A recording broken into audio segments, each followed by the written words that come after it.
అలానే విశేషరావు కాకినాడ సమీపంలో వేట్లపాలెం దగ్గర మందు పాత్రలు పేలయ్యా అని అంటే కాదు, మందులు తయారు చేస్తూ అకస్మాత్తుగా బాంబులు పేలినట్టు పేలాయి. దీంతో దాదాపు 20 మంది చనిపోయారు, అనేక మంది గాయపడ్డారు.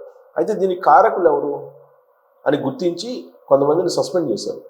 మరి సస్పెండ్ చేయడమే పరిష్కారమా? కాదు. ఉద్యోగులు ఎవరైతే ఉన్నారో ప్రత్యేకించి పోలీసు, రెవెన్యూ, అలాగే అగ్నిమాపక డిపార్ట్మెంట్ విభాగం, ఇవి ఎంత కరప్షన్ అంటే అంత కరప్షన్. రెవెన్యూ అవినీతి గురించి అసలు ఎవరైనా సరే ఒప్పుకుంటారు. హయ్యెస్ట్ కరప్టెడ్ డిపార్ట్మెంట్ ఏదైనా ఉందంటే రెవెన్యూ, ఆ తర్వాత పోలీసు, ఆ తర్వాత అగ్నిమాపక విభాగం.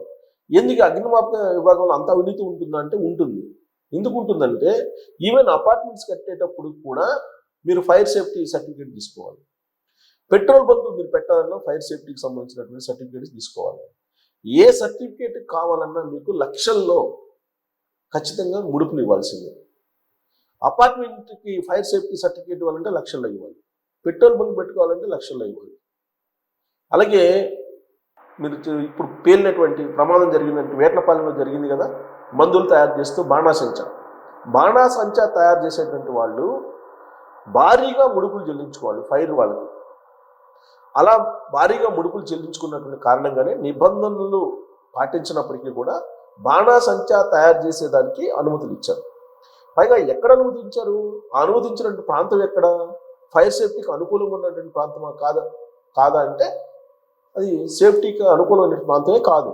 అయినప్పటికీ కళ్ళప్పగించి చూస్తున్నారండి. ఎందుకు చూస్తున్నారంటే డబ్బు, ముడుపులు, అవినీతి మయమైపోయింది కొంతమంది ఉద్యోగుల యొక్క తీరు. అందుకే 20 మంది చనిపోవడానికి కారణం ఉద్యోగులు, అక్కడ ఆ డిపార్ట్మెంట్కి సంబంధించి ఆ ప్రాంతంలో ఉన్నటువంటి ఉద్యోగులు. అందుకే అక్కడ డిఎస్పీని, ఆర్డీఓని, అలాగే ఫైర్ సేఫ్టీకి సంబంధించినటువంటి అధికారులని సస్పెండ్ చేశారు. Suspension is not the punishment. 6 నెలల తర్వాత మళ్ళీ వస్తారు, ఆ సస్పెన్షన్ మళ్ళీ లిఫ్ట్ చేయించుకుంటారు, యథాతథంగా వాళ్ళు డ్యూటీలోకి వస్తారు. ఇది అన్ని డిపార్ట్మెంట్లో జరిగేటువంటి తతంగమే. డిస్మిస్ చేయటమే పరిష్కారం. ఒక్కసారి ఇన్సిడెంట్ జరిగినప్పుడు డిస్మిస్ చేస్తే మళ్ళా జరగకుండా అందరూ జాగ్రత్త పడతారు. మరి డిస్మిస్ ఎందుకు చేయదు ప్రభుత్వం?